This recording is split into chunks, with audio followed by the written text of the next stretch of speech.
તો દોસ્તો હવે સૌથી મોટી અને મહત્વની આગાહી તમારા સૌ માટે આવી ગઈ છે, કારણ કે દોસ્તો મેઘમહેરના ત્રીજા રાઉન્ડ માટે હવે તમે તૈયાર રહેજો। ગુજરાતમાં આજથી વરસાદનો નવો રાઉન્ડ શરૂ થશે। અંબાલાલ પટેલના વરસાદના ત્રીજા રાઉન્ડની આગાહી કરી છે તેઓએ, અને હવામાન નિષ્ણાત અંબાલાલ પટેલે વરસાદ અંગે આ મોટી આગાહી કરતા જણાવ્યું છે કે આગામી દિવસોમાં રાજ્યમાં ભારે પવન સાથે મેહુલિયો આવશે। આજથી 12 ઓગસ્ટ દરમિયાન વરસાદનું જોર વધી શકે છે અને રાજ્યના જુદા જુદા ભાગોમાં વરસાદ પડવાની શક્યતા છે તે વ્યક્ત કરવામાં આવી છે। એવામાં તમને સૌને જણાવીએ દોસ્તો તો દક્ષિણ મધ્ય અને ઉત્તર ગુજરાતમાં વરસાદ છે તે વધારે પડી શકે છે। કચ્છ અને સૌરાષ્ટ્રમાં પણ સારા વરસાદની આગાહી કરવામાં આવી છે અને ઓગસ્ટ મહિનામાં તાપી અને નર્મદા નદીનું જળસ્તર છે તે વધી શકે છે। તમને સૌને જણાવીને દોસ્તો તો રાજ્યમાં વરસાદી ઝાપટા પડવાની શક્યતા વ્યક્ત કરવામાં આવી છે અને રાજ્યમાં 15 ઓગસ્ટ સુધી વરસાદનું જોર રહી શકે છે। એવામાં પાટણ, સમી, હારીજ, વાવ, થરાદ, બનાસકાંઠામાં વરસાદ ખાબકી શકે છે, જ્યારે સાબરકાંઠા, અરવલ્લી, પંચમહાલના ભાગોમાં વરસાદની શક્યતા છે તે વ્યક્ત કરવામાં આવી છે। જણાવીને આપશો ને તો અમદાવાદ, ગાંધીનગર, વડોદરાના ભાગોમાં વરસાદ થઈ શકે છે અને મધા નક્ષત્રનો વરસાદ કૃષિ પાકો માટે ફળદાયી નીવડે તેવી આગાહી કરવામાં આવી છે। 23 ઓગસ્ટ પછી પણ રાજ્યમાં વરસાદી ઝાપટા પડવાની શક્યતા છે। સિસ્ટમ સક્રિય થતા વાવાઝોડા સાથે મુશળધાર વરસાદ છે તે ખાબકી શકે છે અને સપ્ટેમ્બર માસમાં ખેડૂત ભાઈઓને પાક સુરક્ષાના પગલાં લેવા અપીલ કરવામાં આવી છે। પાકમાં રોગચાળો ન ફેલાય તે માટે અંબાલાલ કાકાએ અપીલ કરી છે। દોસ્તો તમને સૌને જણાવીને ખાસ માહિતી તો હવે ટૂંક સમયની અંદર વરસાદ છે તે ગુજરાતમાં સારો એવો ખાબકી શકે છે। એવામાં તમને સૌને જણાવીને દોસ્તો તો મધ્ય, ઉત્તર અને દક્ષિણ ગુજરાતની અંદર વરસાદ છે તે સારો એવો ખાબકી શકે છે અને કચ્છ અને સૌરાષ્ટ્રમાં પણ સારા વરસાદની આગાહી કરવામાં આવી છે। એવામાં તમને સૌને જણાવીને દોસ્તો તો 23 ઓગસ્ટ પછી પણ રાજ્યમાં વરસાદી ઝાપટા છે તે ખાસ પડવાની આશંકા અંબાલાલ પટેલ દ્વારા વ્યક્ત કરવામાં આવી છે। આના કારણે દોસ્તો ખેડૂતો છે તેમને સુરક્ષિત રીતે પગલાં લેવાની અપીલ પણ અંબાલાલ કાકાએ કરી છે। તો ખાસ અને મહત્વની માહિતી આવી રહી છે દોસ્તો, વરસાદને લઈને મોટો રાઉન્ડ છે તે હવે આવવાનો છે। ત્યારબાદની માહિતી તમારા સૌ માટે આવી રહી છે દોસ્તો, ખાસ કરીને કે કિસાન ક્રેડિટ કાર્ડની લોન ન ચૂકવવા પર શું જમીન થઈ શકે છે જપ્ત। દોસ્તો તમને આ બાબતે જણાવીને તો ભારતીય ખેડૂતો માટે ખેતી કામમાં સૌથી મોટો પડકાર નાણાંની વ્યવસ્થા કરવાનો હોય છે। દરેક ખેડૂત પાસે એટલી બચત હોતી નથી કે આગામી પાકનો તમામ ખર્ચ પોતે ઉઠાવી શકે, જ્યારે સાહુકારો પાસેથી વધારે વ્યાજે નાણાં લેવાથી ખેડૂતો દેવાના ચક્રવ્યૂહમાં ફસાઈ જાય છે। આ સમસ્યાના ઉકેલ માટે સરકારે કિસાન ક્રેડિટ કાર્ડ યોજના છે તે અમલમાં મૂકી છે। વર્તમાન સમયમાં દેશમાં 7.72 કરોડથી વધુ કેસીસી ખાતા છે ને તે સક્રિય છે, એટલે કે ખેડૂતો છે તે આ યોજનામાં લાભ છે તે અત્યારે ખાસ કરીને લઈ રહ્યા છે, કારણ કે ખેડૂતોને ખર્ચા ઘણા હોય છે અને એવામાં તેમના હાથમાં પૈસા છે તે તાત્કાલિક હોતા નથી, એટલા માટે તેઓ કેસીસી લોન યોજનાના સહારો છે તે લઈ રહ્યા હોય છે। એવામાં તમને આ બાબતે જણાવીને દોસ્તો ખાસ કરીને કે શું લોન ન ચૂકવાથી જમીન છે તે જપ્ત થઈ શકે છે। તો જણાવીએ તમને કે જો કોઈ ખેડૂત કિસાન ક્રેડિટ કાર્ડની લોન લાંબા સમય સુધી ન ચૂકવે તો બેંક કાનૂની પ્રક્રિયા હાથ ધરીને ખેડૂતોની જમીન કે અચલ સંપત્તિ જપ્ત કરી શકે છે અને કેસીસી લોનમાં કોઈ માસિક હપ્તો કે ઈએમઆઈ ભરવાનું તમારે હોતું નથી। ખેડૂતો વર્ષમાં એકવાર વ્યાજ મળે છે અને મૂળ રકમ જમા કરાવવાની હોય છે। એકવાર પૂરેપૂરી રકમ જમા કરાવ્યા બાદ ખેડૂત બીજા જ દિવસે ફરીથી પોતાની મંજૂર થયેલી મર્યાદા મુજબ રકમ છે તે ઉપાડી શકે છે। તેથી કરીને દોસ્તો તમને સૌને ખાસ જણાવીને આની અંદર તો કેસીસી લોન છે તે તમે સમય મર્યાદાની અંદર ચૂકવો નહીં તો બેંક છે તે કાનૂની પ્રક્રિયા હાથ ધરીને તમારી જમીન છે તેને સીઝ કરી શકે છે, એટલે કે જપ્ત કરી શકે છે। બાકી આની અંદર બીજું નથી દોસ્તો, કેસીસી લોનમાં કોઈ માસિક હપ્તો કે એવું કાંઈ હોતું નથી। એકવાર તમે જે રકમ લઈ લીધી દોસ્તો તે મૂળ રકમ પાછી તમે જમા કરાવી હોય તો ફરીથી તમે બીજા જ દિવસે ફરીવાર આ રકમ છે તે ઉપાડી શકો છો નવેસરથી। તો ખાસ માહિતી છે દોસ્તો આ કિસાન ક્રેડિટ કાર્ડ ધારકો માટે। ત્યારબાદની માહિતી આપ સૌ માટે આવી રહી છે દોસ્તો કે પેમેન્ટ પર ચાર્જ લાગશે કે નહીં। દોસ્તો તમને સૌને ખબર જ હશે કે નાણામંત્રી નિર્મલા સીતારામન દ્વારા સાંસદની અંદર એક બિલ છે તે રજૂ કરવામાં આવ્યું હતું ને તે બિલને તાત્કાલિક અસરથી મંજૂર કરી દેવામાં આવ્યું હતું। સત્ય હકીકત એ છે દોસ્તો કે યુપીઆઈ પેમેન્ટ છે તેના પેમેન્ટ પર ચાર્જ વસૂલ કરવામાં આવશે તે બાબતે નાણામંત્રી નિર્મલા સીતારામણે જે ચોખવટ કરી છે દોસ્તો તેના વિશે આપ સૌને જણાવીને તો દેશમાં ડિજિટલ પેમેન્ટનો સૌથી મોટો આધાર બની ચૂકેલ યુપીઆઈ સેવા અંગે છેલ્લા કેટલાક દિવસોથી અનેક પ્રકારની ચર્ચાઓ છે તે ચાલી રહી હતી। ખાસ કરીને એવી અટકળો વહેતી થઈ હતી કે ભવિષ્યમાં યુપીઆઈ ટ્રાન્ઝેક્શન પર મર્ચન્ટ ડિસ્કાઉન્ટ રેટ એટલે કે એમડીઆર લાગુ થઈ શકે છે અને તેનો બોજ સામાન્ય ગ્રાહકોને સહન કરવો પડી શકે છે। જોકે હવે કેન્દ્રીય નાણામંત્રી નિર્મલા સીતારામણે સમગ્ર મામલે સ્પષ્ટતા કરીને જણાવ્યું છે કે યુપીઆઈનો ઉપયોગ કરતા સામાન્ય ગ્રાહકો માટે ટ્રાન્ઝેક્શન પહેલાની જેમ જ સંપૂર્ણપણે મફત રહેશે। પરંતુ દોસ્તો આની અંદર તેઓએ જણાવ્યું છે, નિર્મલા સીતારામણે જણાવ્યું છે કે ભવિષ્યમાં એમડીઆર લાગુ કરવાનો કોઈ નિર્ણય લેવામાં આવશે તો તે માત્ર વેપારીઓ, બેંકો અને ચૂકવણી સેવા પ્રદાતાઓ વચ્ચે જ લાગુ પડશે। સામાન્ય યુપીઆઈ વપરાશકર્તાઓ પાસેથી કોઈ પણ પ્રકારની વધારાની ફી છે તે વસૂલ કરવામાં આવશે નહીં। તેમણે સ્પષ્ટ કર્યું છે કે ગ્રાહકો પર કોઈ પણ પ્રકારનો આર્થિક બોજ મૂકવાનો સરકારનો કોઈ ઈરાદો નથી। જેથી કરીને દોસ્તો તેવી અફવા ઉડી રહી હતી કે હવે કોઈ પણ સામાન્ય નાગરિક છે તે યુપીઆઈ દ્વારા પેમેન્ટ કરશે તો તેને ટેક્સ છે તે વસૂલ કરવો પડશે, એટલે કે આ એમડીઆર રેટ છે જે સરકાર છે તે વસૂલ કરશે. તો તેવો સરકારનો કોઈ અત્યારે ઈરાદો નથી. નાણામંત્રી નિર્મલા સીતારામનના જણાવ્યા મુજબ તેઓ વેપારી અને બેંકોની ચૂકવણી સેવા પ્રદાન છે તેના માટે આ નિયમ છે તે લાગુ કરવામાં આવશે. સામાન્ય માણસના ખીચા ઉપર આ બાબતે કોઈ પણ અસર છે તે કરવામાં આવશે નહીં. ત્યારબાદની માહિતી આપ સૌની સામે આવી રહી છે દોસ્તો, ખાસ કરીને કે પીએમ કિસાનમાં મોટો ફેરફાર. જી હા દોસ્તો, કેન્દ્ર સરકારે ખેડૂતો માટે મોટી જાહેરાત કરી છે. કેબિનેટની બેઠકમાં પ્રધાનમંત્રી કિસાન સન્માન નિધિ યોજના અંગે મહત્વપૂર્ણ નિર્ણય લેવામાં આવ્યો છે, જેનાથી દેશના કરોડો ખેડૂતોને આગામી વર્ષોમાં પણ સીધો લાભ છે તે મળતો રહેશે. એ પહેલા તમને સૌને જણાવું ને દોસ્તો, આ ઉપરાંત પ્રધાનમંત્રી સૂર્ય સરોવર યોજનાને પણ મંજૂરી આપવામાં આવી છે. આ યોજના દ્વારા ફ્લોરિંગ સોલાર પ્રોજેક્ટને પ્રોત્સાહન મળશે અને રોજગારી વધશે અને સ્વચ્છ ઉર્જાના ક્ષેત્રમાં પણ મોટું યોગદાન છે તે મળશે. હવે તમને પીએમ કિસાન વિશે જણાવું ને દોસ્તો, તો કેન્દ્ર સરકારે પ્રધાનમંત્રી કિસાન સન્માન નિધિ યોજના છે તેને વધુ 5 વર્ષ માટે લંબાવવાનો નિર્ણય કર્યો છે. હવે આ યોજના છે તે 2026-27 થી વધારીને 2030-31 સુધી છે ને ચાલુ રહેશે. આ નિર્ણયથી દેશના કરોડો પાત્ર ખેડૂતોને દર વર્ષે મળતી આર્થિક સહાય છે તે યથાવત મળશે. એટલે કે દોસ્તો, જે સરકાર દ્વારા પીએમ કિસાન સન્માન નિધિ યોજના છે તે ચલાવવામાં આવે છે તેના માટે સરકાર પાસે જે રકમ છે દોસ્તો 3.15 લાખ કરોડ રૂપિયાની, તેના માટેની સમય અવધિ છે દોસ્તો તેને વધારીને સરકારે 2030-31 સુધી કરી છે. એટલે કે 5 વર્ષ વધારીને ડાયરેક્ટ ખેડૂતો જે છે જે પીએમ કિસાન સન્માન નિધિ યોજનાનો લાભ લઈ રહ્યા છે તેવા ખેડૂતોને 2030-31 સુધી પીએમ કિસાન સન્માન નિધિ યોજનાની રકમનો હપ્તો છે દોસ્તો તે મળતો રહેશે. એટલે કે વાર્ષિક જે તમને 3 હપ્તા મળે છે 2,000ના, ટોટલ 6,000ની રકમ વાર્ષિક ખેડૂતોને મળે છે તો 2030-31 સુધી મળતી રહેશે. અને ત્યારબાદ સરકાર તે સહાયને વધારે લાંબી કરશે તે ત્યારે જ આપણને સૌને ખબર પડશે, પરંતુ અત્યારે સરકારે 5 વર્ષ માટે આ યોજનાને વધુ લંબાવી છે. ત્યારબાદની માહિતી આપ સૌની સામે આવી રહી છે દોસ્તો કે આરબીઆઈ આ બેંકો માટે બદલ્યા નિયમ. તમને સૌને જણાવું ને દોસ્તો, તો જ્યારે આપણે લોન લેવાનો વિચાર કરીએ છીએ ત્યારે સામાન્ય રીતે એસબીઆઈ, એચડીએફસી બેંક અથવા તો આઈસીઆઈસીઆઈ બેંક છે તેના નામો સૌથી પહેલા આપણા ધ્યાનમાં આવતા હોય છે. જોકે દેશમાં દૂરના ગ્રામીણ વિસ્તારોમાં ગ્રામીણ સહકારી બેંકો એટલે કે આરસીબીએસનું નેટવર્ક શાંતિથી ઘરો, ખેતરો અને નાના વ્યવસાયોને ધિરાણ આપી રહ્યું છે. હવે ભારતીય રિઝર્વ બેંક એટલે કે આરબીઆઈ બેંકોને સારી સગવડતા આપવાનો ઈરાદો ધરાવે છે. સાથે સાથે તેમને જોખમ વ્યવસ્થાપન પદ્ધતિઓને કડક બનાવવાનો પણ ઈરાદો ધરાવે છે. આરબીઆઈ આરસીબીએસ માટે એકાગ્રતા, જોખમ વ્યવસ્થાપન અને ધિરાણ સુવિધાઓ સંબંધિત 2025ના નિયમોમાં નોંધપાત્ર ફેરફારો સૂચવતી ડ્રાફ્ટ એડવાઇઝરી જારી કરી છે. આ દરખાસ્તો પર જાહેર ટિપ્પણીઓ 28 ઓગસ્ટ સુધી આમંત્રિત કરવામાં આવશે. તે પહેલાં તેમને અંતિમ સ્વરૂપ આપવામાં આવે. તો ખાસ અને મહત્વપૂર્ણ માહિતી આવી ગઈ છે દોસ્તો કે ભારતીય રિઝર્વ બેંક છે તે હવે ગ્રામીણ વિસ્તારોમાં જે ગ્રામીણ સહકારી બેંકો છે તેની અંદર પણ નિયમો છે તે સુધારવાની જાહેરાત કરી છે. તો દોસ્તો, ત્યારબાદની ખાસ માહિતી આવી રહી છે કે નુકસાન સહાયની અરજી શરૂ. વરસાદગ્રસ્ત વેપારીઓને સહાય માટે ઓનલાઈન અરજી શરૂ થઈ ગઈ છે. જુલાઈ 2026માં ભારે વરસાદથી અમદાવાદમાં નુકસાન પામેલા નાના અને લઘુત્તમ મધ્યમ વેપારીઓ માટે રાજ્ય સરકારે વિશેષ સહાય પેકેજ જાહેર કર્યું છે. લાભાર્થીઓને એમસીની સત્તાવાર વેબસાઇટ પર જરૂરી દસ્તાવેજો સાથે ઓનલાઈન અરજી છે દોસ્તો તે કરવાની રહેશે અને અરજીઓની ચકાસણી કર્યા બાદ પાત્ર વેપારીઓને સરકારી માર્ગદર્શિકા મુજબ સહાયની રકમ છે તે ચૂકવવામાં આવશે. દોસ્તો, અમદાવાદની અંદર તમને સૌને ખબર જ હશે કે ભારે વરસાદના કારણે હમણાં ઘણા બધા વેપારીઓ છે અને નાના વેપારીઓ છે જે ગલી નાખે પોતાની દુકાનો ચલાવે છે તેવા લોકોને ભારે નુકસાન થયું હતું તે વરસાદના કારણે. તેથી કરીને તેવા લોકો માટે એએમસી એટલે કે અમદાવાદ મ્યુનિસિપલ કોર્પોરેશન દ્વારા સહાયની છે ને જાહેરાત કરવામાં આવી છે. તેના માટે એએમસીએ સહાયની જાહેરાત કરી છે. તેથી કરીને જે કોઈ પણ લોકોને આવું નુકસાન થયું છે તે લોકો ઓનલાઈન અરજી છે તે કરી શકે છે.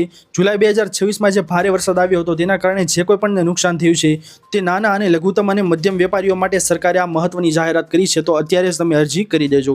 ત્યારબાદની માહિતી આપ સૌની સામે આવી છે દોસ્તો કે 16 તારીખ હવે છેલ્લી છે, ઉતાવળ રાખજો. કારણ કે દોસ્તો આપ સૌને જણાવીને કે તમે ઉતાવળ નહીં રાખો ને તો તમને ગેસ સિલિન્ડર છે ને નહીં મળે. એલપીજી ગેસ ગ્રાહકો માટે 16 ઓગસ્ટ 2026 સુધીમાં ઈ-કેવાયસી કરાવવું છે ને અનિવાર્ય છે, નહીંતર સિલિન્ડર અને સબસિડી તમારે બંધ થઈ શકે છે. હવે દોસ્તો 16 ઓગસ્ટ સુધીમાં તમે સમયસર ઈ-કેવાયસી નહીં કરાવો તો ઘરેલું ગેસ સિલિન્ડર મેળવવામાં તમને મુશ્કેલી પડશે અને ઉજ્જવલા યોજનામાં પણ 10 કરોડથી વધુ લાભાર્થીઓને મળતી 300ની સબસિડી છે તે અટકી જશે. આ બાબતે તમને સૌને જણાવીને દોસ્તો તો ગ્રાહકો ઇન્ડિયન ઓઇલ એપ છે તેના દ્વારા ઘરે બેઠા અથવા તો એજન્સીએ જઈને ઈ-કેવાયસીની પ્રક્રિયા છે ને તે પૂર્ણ કરાવી શકે છે. જેથી કરીને જે કોઈ પણ લોકોએ હજુ સુધી ઈ-કેવાયસીની પ્રક્રિયા છે તે કરી નથી દોસ્તો, તે ફટાફટ એજન્સીએ જઈને અથવા તો ઇન્ડિયન ઓઇલ એપ છે દોસ્તો તેના દ્વારા તમે આ ઈ-કેવાયસીની પ્રક્રિયા છે તેને પૂર્ણ કરી શકો છો. તો અત્યારે જ કરી લેજો દોસ્તો. 16 તારીખ સુધીમાં નહીં કર્યું તો તમારી સબસિડી પણ અટકી જશે અને તમને સિલિન્ડર છે તે પણ મળવામાં મુશ્કેલી પડી જશે. ત્યારબાદની માહિતી ખાસ કરીને આવી રહી છે દોસ્તો કે ભાવ વધશે તૈયાર રહેજો. બિગ ન્યૂઝ તમારા સૌ માટે ખાસ કરીને આવી ગઈ છે દોસ્તો કે રાજ્ય સરકારે એનાલોગ ચીઝ, પનીર અને બટર પર પ્રતિબંધ મૂકતા પંજાબી સબ્જી, પિઝા અને સેન્ડવિચ જેવી વાનગીઓ મોંઘી થશે અને ફરજિયાત શુદ્ધ ડેરી પ્રોડક્ટ વાપરવાની હોવાથી રેસ્ટોરન્ટ અને કેફેમાં પ્રતિ ડીશ 20 થી 60 સુધીનો તોતિંગ ભાવ વધારો જોવા મળશે।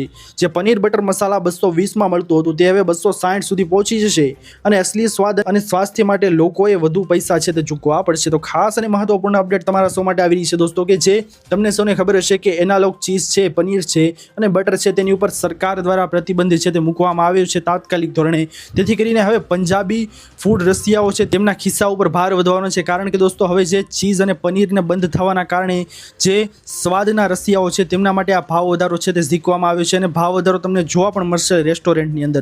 તેથી કરીને જે પનીર બટર મસાલા અને જે બધી વસ્તુ છે દોસ્તો તે 220 મળતું હતું તેની જગ્યાએ હવે 260 સુધી પહોંચી જશે। ત્યારબાદની અગત્યની માહિતી તમારા લોકો માટે આવી રહી છે દોસ્તો કે દેવભૂમિ દ્વારકામાં ખેડૂતોને મોટી રાહત।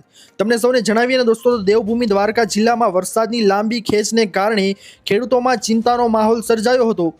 આ બાબતે વાવેતર અને પાકને લઈને ઊભી થયેલી અનિશ્ચિતતા વચ્ચે ખેડૂતોના હિતમાં સ્થાનિક સાંસદ અને ધારાસભ્યએ સરકાર સમક્ષ નર્મદા અને સિંચાઈના પાણી મુદ્દે રજૂઆત કરી હતી। જનપ્રતિનિધિઓની આ રજૂઆતને સફળતા મળતા હવે ઓખા મંડળ અને કલ્યાણપુર તાલુકાના ખેડૂતોને સિંચાઈ માટે પાણી ઉપલબ્ધ થશે। વરસાદના અભાવે ખેડૂતો મુશ્કેલીમાં મુકાયા હતા ત્યારે ધારાસભ્ય પખુભા માણેક અને સ્થાનિક સાંસદે રાજ્ય સરકાર સમક્ષ નર્મદા યોજનાનું તેમજ સિંચાઈ માટે જરૂરી પાણી છોડવાની માંગ છે તે કરી હતી। તેમની રજૂઆત બાદ સાની ડેમ અને નર્મદા યોજનાનું પાણી ઓખા મંડળ અને કલ્યાણપુર તાલુકા સુધી પહોંચવાનો માર્ગ છે તે મોકળો બન્યો છે। સિંચાઈ માટે પાણી ઉપલબ્ધ થતાં બંને તાલુકાના ખેડૂતોમાં ખુશીનો માહોલ છે તે જોવા મળી રહ્યો છે। ખેડૂતોનું માનવું છે કે સમયસર પાણી મળવાથી પાકને બચાવવામાં મદદ મળશે અને કૃષિ ઉત્પાદનને પણ મોટો લાભ થશે। જેવું કે દોસ્તો તમને સૌને ખબર હશે કે દેવભૂમિ દ્વારકામાં દર વખતે જેટલો વરસાદ પડે છે તેટલો વરસાદ આજ વખતે પડ્યો નથી। એવામાં દોસ્તો ખેડૂતોની વાર મદદે પખુભા માણેક અને સ્થાનિક સાંસદોની રજૂઆત બાદ પાણી છે તે છોડવામાં આવશે, જેથી કરીને ખેડૂતોમાં ખુશીનો માહોલ છે દોસ્તો તે અત્યારે જોવા મળી રહ્યો છે। ખેડૂતોને સમયસર પૂરતું પાણી મળતા દોસ્તો તેમનો પાક છે તેનો બચાવ થઈ શકશે અને સાથે સાથે ખેડૂતોને સારો એવો પાક થાય તેવી પણ શક્યતા છે। જેથી કરીને દોસ્તો સૌથી મોટા અને અગત્યના સમાચાર આવી રહ્યા છે દોસ્તો, દેવભૂમિ દ્વારકાના ખેડૂતોને મોટી રાહત છે દોસ્તો તે આ સ્થાનિક ધારાસભ્ય દ્વારા કરવામાં આવી છે। ત્યારબાદની માહિતી તમારા લોકો માટે આવી રહી છે દોસ્તો કે હવે ફ્રીમાં ઓનલાઈન પેમેન્ટ યુપીઆઈ છે તે નહીં। લોકસભામાં 6 ઓગસ્ટના રોજ વિપક્ષના હોબાળા વચ્ચે એક અત્યંત મહત્વપૂર્ણ ખરડો પ્રસાર છે તે કરવામાં આવ્યો છે, જે દેશની આર્થિક વ્યવસ્થા અને ડિજિટલ ટ્રાન્ઝેક્શન નિયમોમાં મોટા ફેરફારો લાવી શકે છે। નાણાપ્રધાન નિર્મલા સીતારમણ દ્વારા રજૂ કરાયેલા the taxation and other lose એટલે કે એમેન્ડમેન્ટ બિલ છે તે 2026ને ગૃહમાં કોઈ પણ ચર્ચા વગર ધ્વનિ મતથી પસાર કરી દેવામાં આવ્યું છે। દોસ્તો આના વિશે તમને ખાસ બાબત જણાવીને તો આ બિલની સૌથી વધુ ચર્ચા જે બાબતે થઈ રહી છે તે છે યુપીઆઈ અને રૂપે ડેબિટ કાર્ડ પેમેન્ટ્સ પર ચાર્જ વસૂલવાની મંજૂરી। અત્યાર સુધી દેશમાં ડિજિટલ પેમેન્ટ્સને પ્રોત્સાહન આપવા માટે સરકારે ઝીરો એમડીઆર ફ્રેમવર્ક લાગુ કર્યું હતું। આનો અર્થ એ થતો હતો કે બેંકો અથવા પેમેન્ટ સર્વિસ પ્રોવાઈડર છે જેમ કે phone pay, Google pay, Paytm ગ્રાહકોને વેપારીઓ પાસેથી યુઆઈ ટ્રાન્ઝેક્શન માટે કોઈ પણ કિંમત વસૂલી શકતા ન હતા। જોકે નવા બિલ દ્વારા સરકારે payment and settlement system act અને ઇન્કમ ટેક્સ એક્ટ વચ્ચેની કાનૂની કડીને હટાવી દીધી છે।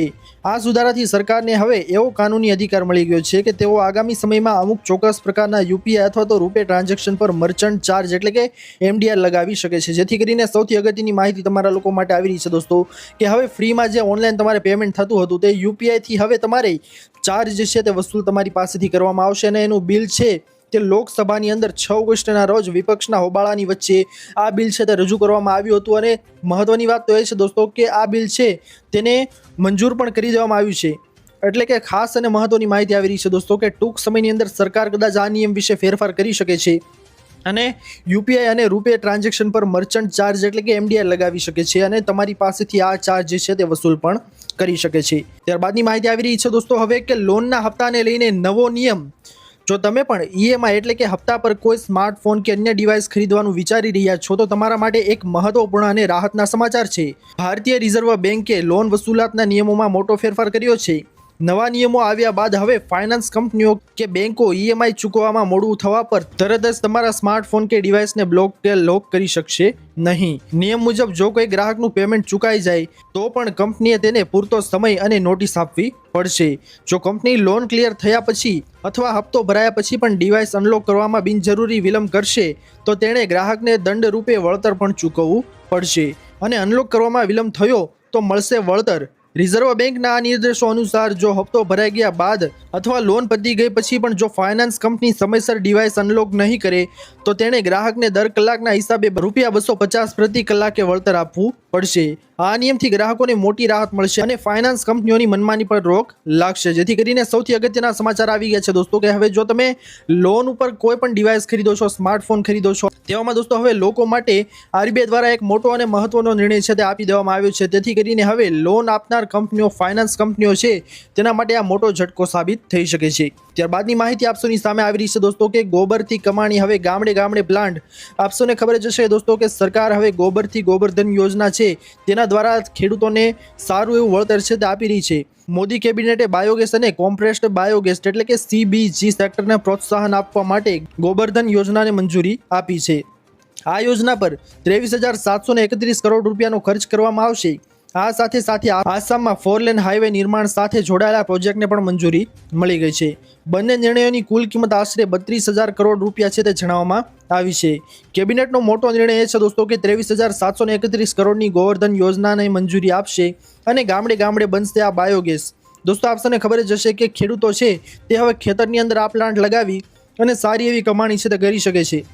જેથી ગામડે ગામડે ખેડૂતો છે તે આ પ્લાન્ટ છે તે વિકસાવી શકે છે। આ યોજનાને સૌથી મોટો ફાયદો ખેડૂતોને મળશે અને હવે ગોબર અને ખેતીનો કચરો ખાલી ખેતરો સુધી મર્યાદિત નહીં રહે।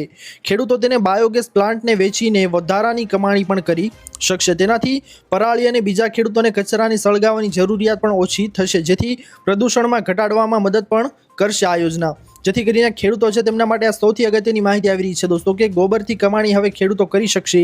તમને બધાને ખબર જ હશે દોસ્તો કે ખેડૂતો છે તે સાથે સાથે આવા ભેંસું અને તબેલા પણ સાથે ચલાવતા હોય છે। જેથી કરીને જે કોઈ પણ ખેડૂતો સાથે સાથે પશુપાલન પણ કરે છે ખેતીની સાથે, તેવા લોકો માટે આ યોજના છે તે આશીર્વાદરૂપ સાબિત થઈ શકે છે। તો દોસ્તો આ હતી આજની સૌથી મોટી અને મહત્વની તમામ ખેડૂતો, તમામ લોકોને કામ લાગી શકે તેવી ખાસ માહિતી। આશા કરું છું દોસ્તો કે આપને આજની આ મહત્વની માહિતી છે તે પસંદ આવી હશે। જો પસંદ આવી હોય દોસ્તો તો વિડીયોને લાઇક કરવાનું ભૂલતા નહીં। ચેનલ પર નવા આવ્યા હો તો અમારી યુટ્યુબ ચેનલને સબસ્ક્રાઇબ કરી અને બાજુમાં આપેલા બેલ આઇકનને પણ પ્રેસ કરી દેજો, જેના લીધે આવી જ મહત્વની માહિતી આપને આ ચેનલના માધ્યમથી મળતી રહે।